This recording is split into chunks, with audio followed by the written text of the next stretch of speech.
Hello, mga idol, mga boss.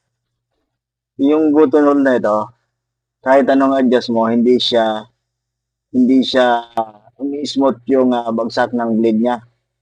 So, ito kahit i-adjust mo na yan, at babang-baba na siya, ah, malakas pa rin ang bagsak.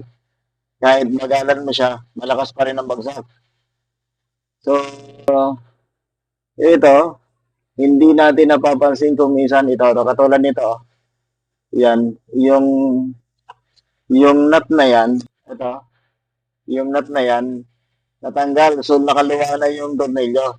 So, itong parts ng transmission na speed niya, nakaluwa na siya. So, hindi rin pasti consistent yung bilis niya na bagal. Minsan mabilis, minsan mabagal. Gawa nitong ito. Ayan wala na siya sa align ng roller.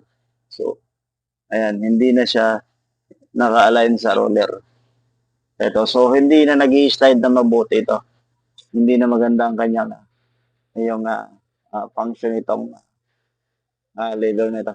Ayan. Ayan. Kahit bagalan mo siya, ah, malakas pa rin ang bag. At napansin ko kanina, ito, maluluwag tong tornilyo. Ito, may gumawa daw nito. So, siguro iniwan, hindi niya mapalambot din ang smooth ang bagsak. So, ayan. At ngayon, smooth na po ang kanyang bagsak. Mabilis na rin po siya. So, ayan.